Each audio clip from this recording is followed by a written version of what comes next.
Baik pemirsa, terima kasih Anda masih bersama kami dalam Sumsel Menyapa. Kali ini saya akan berdialog untuk membahas bagaimana cara kita untuk bisa menjaga asupan gizi saat berpuasa, khususnya supaya kita bisa tetap sehat, puasa kita bisa lancar dan juga bisa tetap beraktivitas dengan baik. Hari ini sudah ada Mbak Dina Novalianti AMG, seorang nutrisionis UPT Puskesmas Payakabung. Selamat siang Mbak Dina, Assalamualaikum. Selamat siang, waalaikumsalam. Apa kabar Mbak? Alhamdulillah sehat. Alhamdulillah sehat ya. Ini kita sudah mau mendekati bulan suci Ramadan ya. Artinya nih baik dari semua pemirsa dan juga masyarakat ini juga harus mulai bersiap-siap gitu kan. Tapi mungkin sebelum kita membahas nih caranya seperti apa untuk menjaga gizi agar tetap seimbang, mungkin pemirsa di rumah juga harus tahu dulu ini Mbak, sebenarnya gizi yang seimbang itu seperti apa sih? Apakah yang kita makan sehari-hari ini sebenarnya gizinya sudah seimbang apa belum nih? Boleh disilakan Mbak Dina. Iya, baik, menarik sekali topiknya ini ya Mbak ya, tentang gizi seimbang pada saat menjalankan ibadah puasa. Jadi sebelumnya kita memberikan pengetahuan dulu nih apa itu gizi seimbang.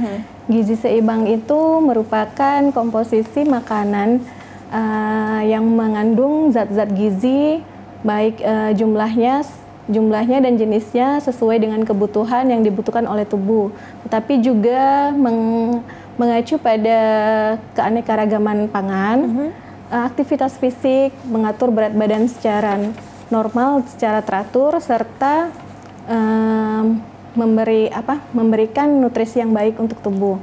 Nah, di sini dari gizi seimbang itu kita mempunyai pedoman gizi seimbang atau sekarang yang sering disebut dengan isi piringku. Nah, isi piringku ini artinya dalam satu piring sekali makan itu isinya setengah piring diisi dengan sayur-sayuran dan buah-buahan, 2/3 piring itu diisi dengan makanan pokok, sedang sepertiga lainnya diisi dengan lauk pauk.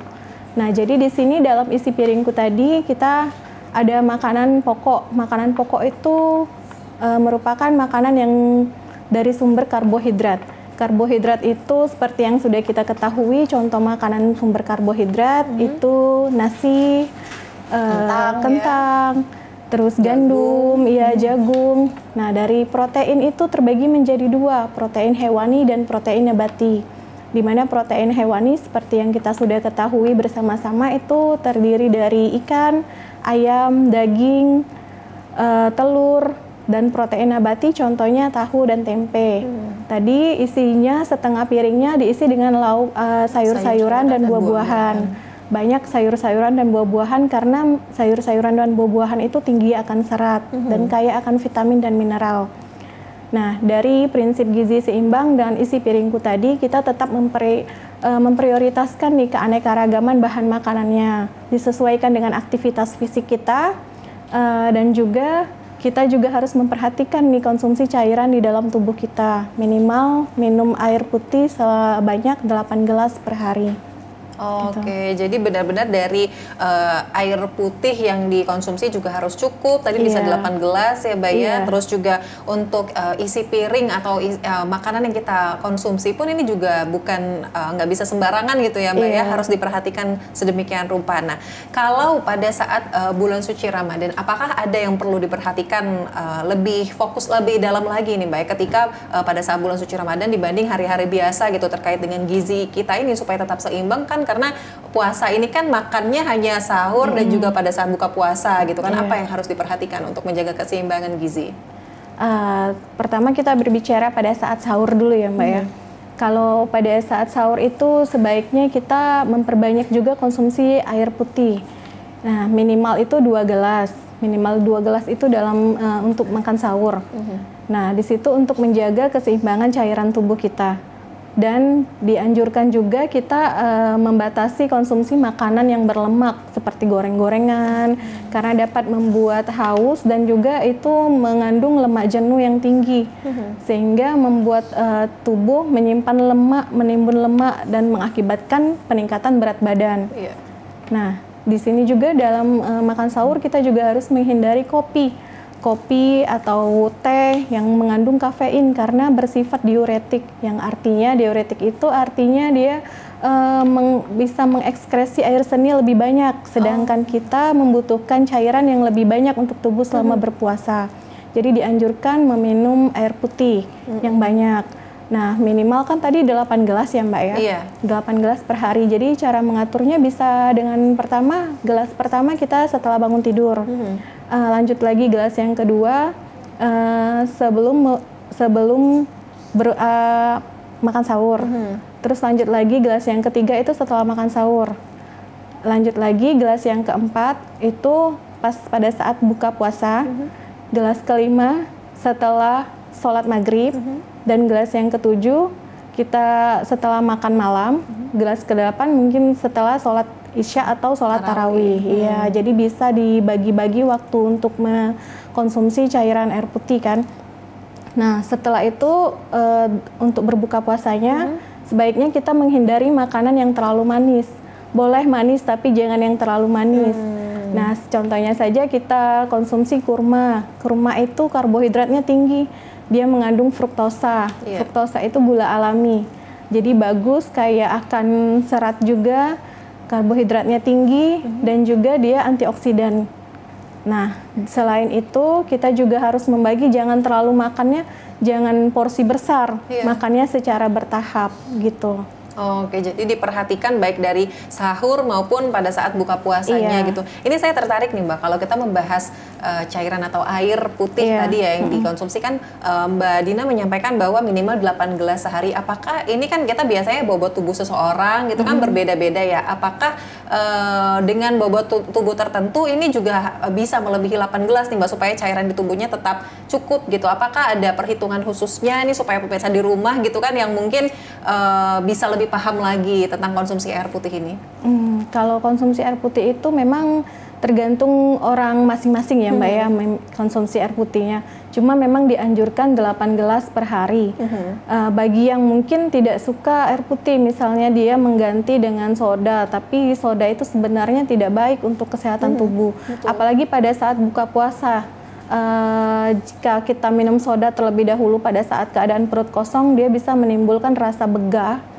Rasa begah yang bisa meningkatkan asam lambung dan tidak bagus untuk pencernaan. Jadi untuk air putih ini sebaiknya memang benar-benar kita jaga konsumsi air putih ini minimal 8 gelas per hari. Jadi walaupun sulit tapi sebenarnya itu harus kita jaga konsumsi air putihnya. Jadi minimal itu sudah minimal sekali ya 8 gelas, jangan sampai kurang ya Mbak ya, karena pasti ada efeknya gitu kan ya ke tubuh. Nah ini mungkin pemirsa di rumah pasti ada juga ya Mbak ya punya kebiasaan tertentu ya pada saat sahur ataupun pada saat buka puasa ini tadi tidak memperhatikan isi piringku seperti yang disampaikan oleh Mbak Dina ya. Apa dampaknya gitu ya, apa efeknya ke tubuh kita yang sedang berpuasa ketika gizi kita tidak seimbang. Tapi jangan dijawab dulu, kita jawab usai jeda berikut. Pemirsa tetaplah bersama kami, Sumsel Menyapa akan kembali.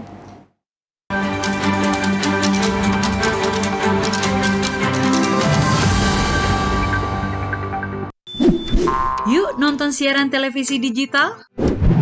Bagaimana ya cara menangkap siaran televisi digital? Pertama, pastikan di daerah Anda sudah ada sinyal siaran televisi digital. Kedua, gunakan antena UHF di dalam atau di luar rumah Anda. Ketiga, pastikan televisi Anda sudah dilengkapi penerima siaran digital DVB T2. DVB T2 merupakan jenis sinyal yang digunakan Indonesia dalam penyiaran televisi digital. Keempat, pilih autoscan, lalu pindai televisi Anda. Bagaimana jika televisi Anda masih analog?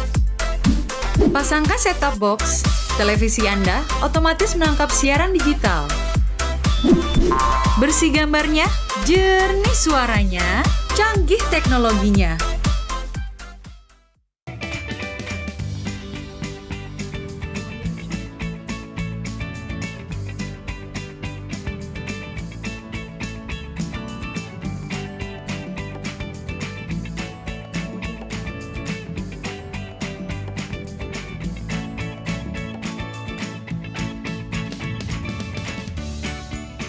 Gimana? Bersih dan jernih kan siarannya? Jangan khawatir, semua ini gratis. Tidak perlu beli kuota internet dan nggak perlu biaya berlangganan. Bagi kamu yang masih menggunakan TV analog, cukup dengan satu langkah mudah.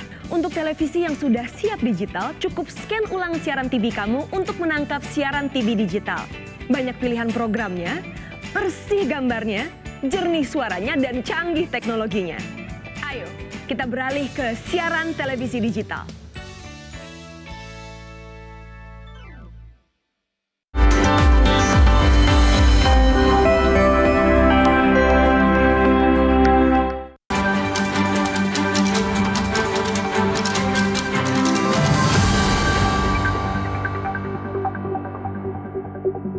Masih menyaksikan Dialog Sumsel, menyapa saya masih bersama Mbak Dina. Kita bahas ini cara untuk menjaga asupan gizi agar tetap seimbang khususnya pada saat berpuasa. Ini tadi sebelum kita jeda saya nanya nih ya Mbak ya, gimana apakah ada dampak tertentu kalau misalnya kita ini yang melakukan ibadah puasa tapi tidak menjaga keseimbangan gizi kita nih Mbak? Oh gitu.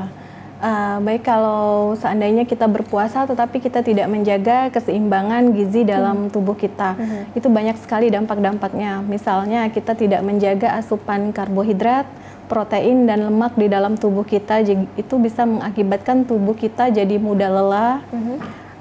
Terus kita juga bisa imunitas kita menurun, jadi kita mudah sakit. Nah, defisit kekurangan cairan dan juga serat dalam tubuh kita mengakibatkan sembelit atau kesulitan buang air besar. Nah, kekurangan cairan tadi minum air putih jika kurang itu bisa mengakibatkan tubuh kita dehidrasi. Dan kalau kita kekurangan vitamin dan mineral dalam tubuh kita bisa mengakibatkan terutama zat besi ya Mbak ya, itu bisa mengakibatkan memicu terjadinya anemia gizi besi. Itu terutama pada ibu-ibu hamil dan remaja putri yang akan menjalankan ibadah puasa nanti ya Mbak. Nah, garis penting untuk ibu hamil yang akan menjalankan ibadah puasa nanti, jangan lupa tablet tambah darahnya diminum rutin setiap hari. Dan juga remaja putri kalau harus konsumsi tablet tambah darah itu 1 minggu 1 tablet. Oke, gitu. Jadi konsumsi multivitamin tadi yang untuk tambah darah ini juga penting karena tadi kalau gizi kita nggak seimbang, kondisi dalam tubuh ini tidak baik, pasti berdampak juga ya Mbak ya dengan ibadah puasa kita, lalu juga dengan aktivitas kita sehari-hari juga tentunya. Nah ini Mbak Dina menarik ya, kalau kita pada saat bulan puasa ini kan biasanya orang banyak ya yang pada saat sahur atau berbuka ini adalah pengen konsumsi makanan-makanan tertentu. Nah sebenarnya kalau yang direkomendasikan oleh nutrisionis sendiri gitu ya, bahwa pada saat sahur sebaiknya konsumsinya yang seperti ini, dan pada saat buka puasa gitu, atau misalnya sesimpel pemilihan buah-buahan nih Mbak, kira-kira yang memang tepat khususnya pada saat kita bulan suci Ramadan nih supaya lebih baik lagi, apa aja nih yang bisa dikonsumsi? Ya, ini jadi untuk makanan rekomendasi yang dianjurkan untuk menu buka puasa dan sahur itu lebih diutamakan itu memperbanyak sayur-sayuran dan buah-buahan. Sayur-sayuran dan buah-buahan itu jenis apa saja baik bagi tubuh. Mungkin disesuaikan dengan kondisi tubuh kita. Misalnya kan ada juga yang punya penyakit bawaan, itu disesuaikan dengan keadaan masing-masing tubuh. Nah, jadi diperbanyak makan sayur-sayuran dan buah-buahan karena sayur-sayuran dan buah-buahan itu tinggi akan serat, vitamin dan mineral yang baik untuk kesehatan tubuh. Terus juga pemilihan buah-buahan segar juga baik untuk kesehatan tubuh. Itu buah-buahannya itu tidak terbatas, maksudnya tidak terbatas jenisnya, kecuali mungkin durian ya. Durian kan agak tajam kayaknya ya untuk musim kesehatan lagi tubuh. Kan jangan sampai hati-hati gitu ya. Ya, hati-hati dalam pemilihan buah-buahan juga yang baik. Yang aman itu misalnya pisang bisa, jeruk kan lagi musim juga, terus mangga bisa. Nah, di situ kita juga harus memperbanyak cairan tadi, cairan di dalam tubuh, menghindari minuman-minuman yang berkafein seperti kopi, teh, gitu ya, karena dia mengandung kafein yang tidak baik untuk tubuh.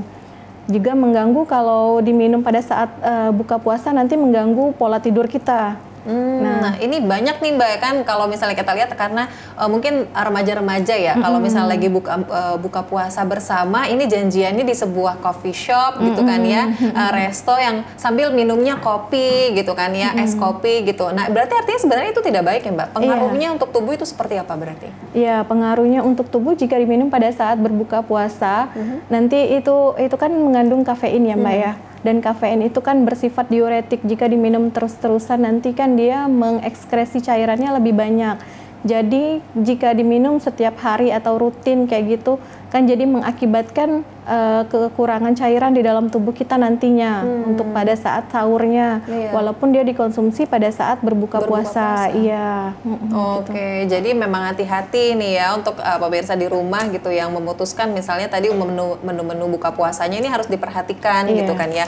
Ini juga banyak ya Mbak, misalnya pada saat sahur ini kan mungkin tadi pemilihan makanan dan lain sebagainya gitu, akhirnya ekstra nih karbonya terlalu banyak gitu. Apa dampaknya nih Mbak ke tubuh kita kalau pada saat sahur karena tadi ya takut nanti lapar siangnya jadi nasinya banyak banget ini, apa ya dampaknya ke tubuh kita gitu kalau hal seperti itu terjadi? Pada saat sahur kebanyakan karbonya jadi iya daripada lauk-lauknya ya, sedangkan harusnya banyakan sayur dan buah gitu.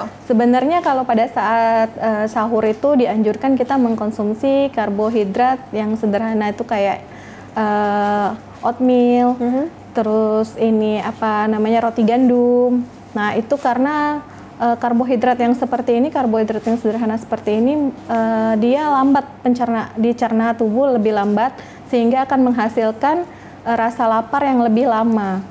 Jadi dibandingkan nasi putih sebenarnya ada baiknya diganti dengan beras merah ya.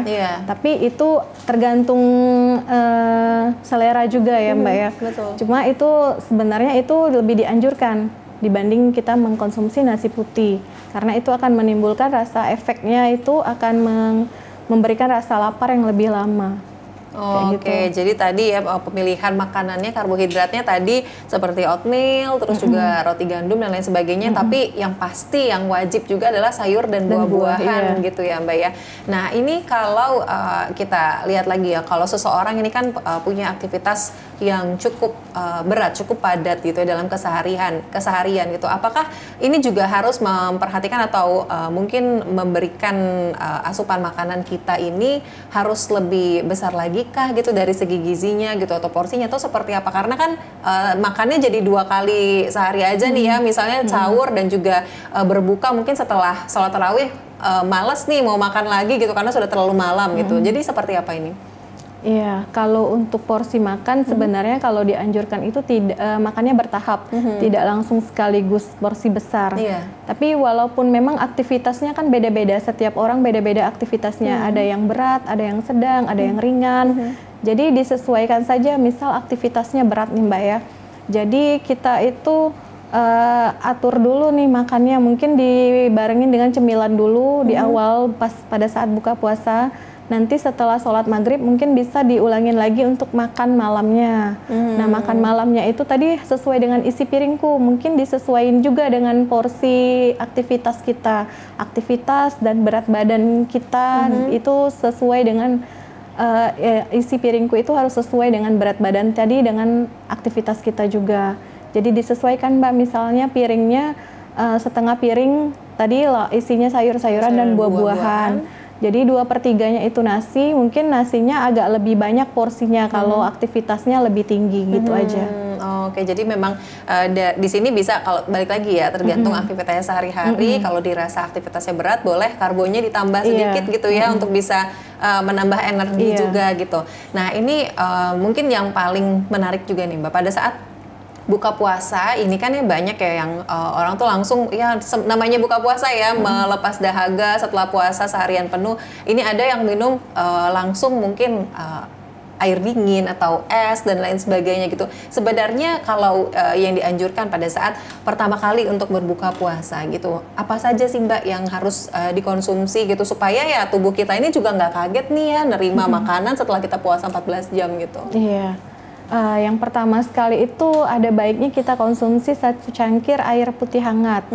Jadi lebih baik dianjurkan dengan air putih hangat itu dibandingkan dengan air es. Nanti mungkin setelahnya boleh konsumsi air es, tapi lebih dianjurkan konsumsi air putih hangat dulu terlebih dahulu.